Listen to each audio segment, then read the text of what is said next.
Bonjour à tous, dans cette vidéo, on va traiter l'exercice 6 du TD sur les réels de votre cours de fondement des maths. Il s'agit de montrer que si j'ai une partie non vide de R et que je note alpha sa borne inf, et que alpha n'appartient pas à A, alors A ne possède pas de plus petit élément. A, c'est un sous-ensemble de R, non vide, minoré, j'imagine, puisqu'il a une borne inf.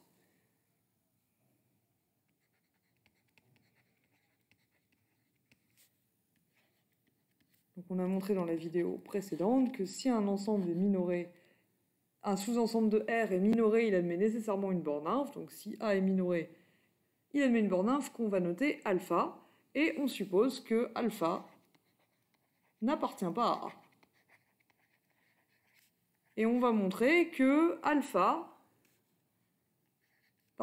que A n'admet pas de plus petit élément, n'admet pas de minimum. L'idée étant que s'il y avait un minimum, ce minimum serait forcément égal à la borne inf. Mais puisque un minimum ça appartient à l'ensemble et que la borne inf on vient de supposer qu'elle n'était pas dans l'ensemble A, on obtiendra une contradiction si on suppose qu'il y a un plus petit élément. Donc c'est ce qu'on va faire, on va supposer par l'absurde que grand A admet un plus petit élément que je vais noter M. Supposons par l'absurde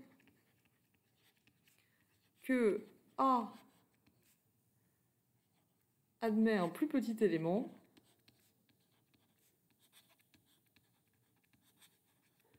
on le note petit m.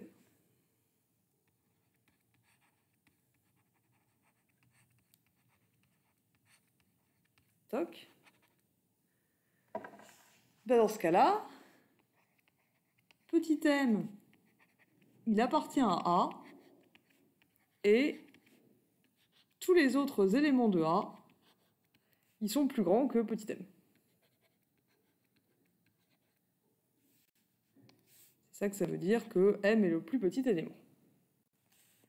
Mais du coup, puisque m appartient à A, et que inf A c'est un minorant de A, la borne inf c'est le plus grand des minorants, donc c'est un minorant. Bah, du coup, forcément, la borne inf, il faut qu'elle soit plus petite que M. D'un autre côté, M, il est plus petit que tous les éléments de A. M, c'est un minorant de A. Et la borne inf, par définition, c'est le plus grand des minorants.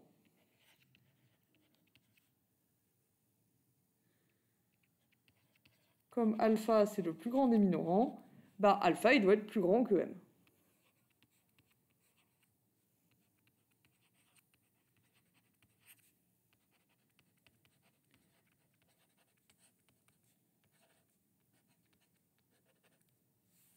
Mais du coup, alpha, il est inférieur ou égal à M. Alpha, il est supérieur ou égal à M. Donc alpha, eh ben, il est égal à M du coup. Mais M, c'est un élément de A. Et on a supposé que alpha n'appartenait pas à A. C'est une contradiction, donc A ne peut pas admettre de plus petit élément.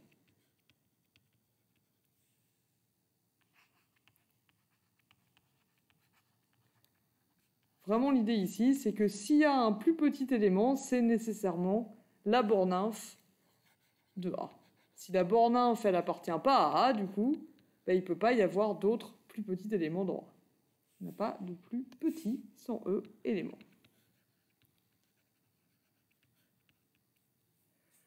Et c'est tout pour cet exercice. Je vous remercie de votre attention. Oups. Qu'est-ce que j'ai fait ? Je vous remercie, disais-je, de votre attention.